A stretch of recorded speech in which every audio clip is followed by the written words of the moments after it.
Bonjour. Bonjour, jour 13 et 14 en Auckland, New Zealand. Oh, Oui, on a perdu un jour en passant la ligne de changement de date, ce qui fait que théoriquement on devrait être à notre 15e jour, mais en fait c'est le 13 et le 14. Donc voilà. Qui a démarré à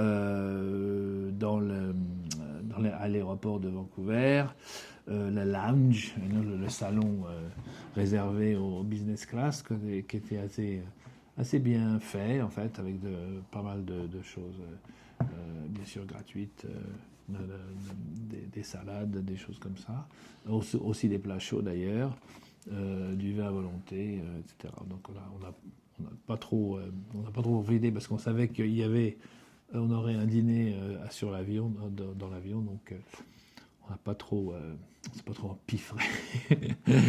Mais sinon, très bien. Le vol avec Air Nouvelle-Zélande, très bien passé. Un très bel avion, un Boeing 787 avec tout le confort possible, avec une équipe euh, embarquée très sympathique et un dîner qui était ma foi pas trop mal le dîner, it ouais, was c'est bien. good. Très bien. Un bœuf, Mhm. une espèce de ragoût de bœuf très bien cuit, très bien. C'était Ouais. pas mal du tout. Ensuite, on a essayé de dormir. Il y avait quand même 14 heures de vol, donc c'était un petit peu long. Jim a pas mal dormi. Moi, j'ai toujours un petit peu je suis pas très confortable dans les pas allongé, donc c'était un petit peu plus difficile pour moi, mais j'ai quand même pu dormir un peu aussi.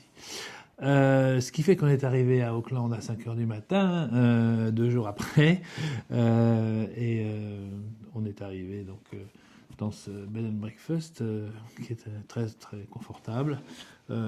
L'hôte est très matinal, donc on est arrivé vers 6 heures, il était déjà debout, il nous a accueillis, c'est très bien. Et puis on s'est un peu reposé, et puis on a commencé notre visite d'Auckland, en commençant par le port, en fait c'est un port de plaisance, enfin il y a un port industriel aussi, mais le port de plaisance est très bien réalisé, avec une belle marina, des restaurants partout, très chic d'ailleurs, pas mal de boutiques de haut de gamme, donc c'est assez bien. Euh, Ensuite, on a visité le musée maritime, qui est aussi très intéressant, qui relate l'histoire en fait de l'île, en fait des îles, parce que c'est un archipel ici, il y a plein d'îles partout. Mais l'île principale aussi, avec c'est comment ça a été peuplé initialement, et après comment ça a été découvert, bien sûr, par les Européens. D'abord les Hollandais qui ont donné le nom. Nouvelle-Zélande, la Zélande, c'est le pays de la mer, en fait, aux Pays-Bas. Et ils ont donné le nom de Nouvelle-Zélande à l'île. Euh, Puis les Français et les Anglais qui sont arrivés après pratiquement en même temps, mais c'est le capitaine Cook qui a gagné, qui a, donné, qui a réclamé l'île pour, les, pour la couronne. Euh, on a découvert, enfin non, l'hôte chez qui on habite nous avait indiqué un restaurant pour déjeuner là qui s'appelle Hello Beasties. Et que le nom est pas tellement bien choisi, mais enfin la cuisine est excellente. C'est une cuisine fusionnelle, comme on appelle, pan-asiane, donc pan-asiatique, avec des influences coréennes, japonaises, etc. C'était absolument délicieux. Vous verrez des photos d'ailleurs, c'est très bon. Et puis aujourd'hui, ça c'était hier, puis aujourd'hui on est allé dans une île proche d'Auckland qui s'appelle Waiheke, pas Waikiki, non, Waiheke, Ouais. qui est où il y a des, euh, des vignobles et des vignerons qui font tout un tas de vins différents, parce que bien sûr, les raisins euh, là-bas, sur cette île, il y a des coteaux, etc. Ça pousse très très bien. Et ils utilisent d'ailleurs des raisins européens, français, italiens, un peu de Malbec aussi. Donc ils peuvent faire tout un tas de mélanges et de vins délicieux. Donc on est allé sur cette île qui est un petit coin de paradis. Bonjour everybody. Bonjour, on est sur une île au large de Auckland qui s'appelle Waiheke et c'est un petit coin de paradis, c'est magnifique, la nature est très préservée, il y a une plage magnifique qu'on va vous montrer maintenant. Comme vous pouvez voir, c'est le milieu de l'été, mais il y a vraiment beaucoup de monde sur cette plage. La mer et l'huile, enfin, c'est superbe. Avec des baies, des anses, avec du sable fin, une mer bleu turquoise, enfin c'est magnifique. Et puis aussi l'intérieur de l'île est extrêmement bien aussi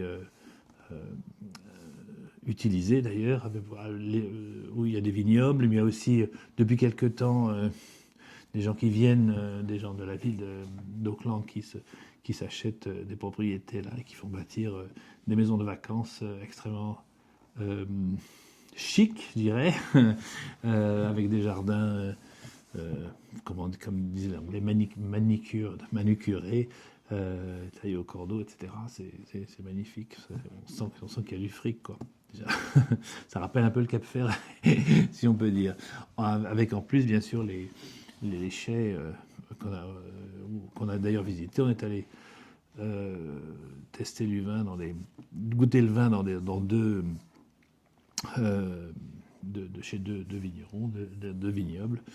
C'était intéressant. Enfin, il y avait des choses assez variées. Un genre de prosecco, un délicieux vionnier d'ailleurs qui rappelait un peu les côtes du Rhône blanc, et puis des Malbec, des Cabernet Francs, des choses comme ça qui étaient aussi intéressantes. On a passé une bonne journée avec un couple d'Américains qu'on a aussi rencontré de Los Angeles, donc on s'est bien, on a bien sympathisé, et voilà. C'est à peu près tout, on a quand même déjà fait pas mal de choses.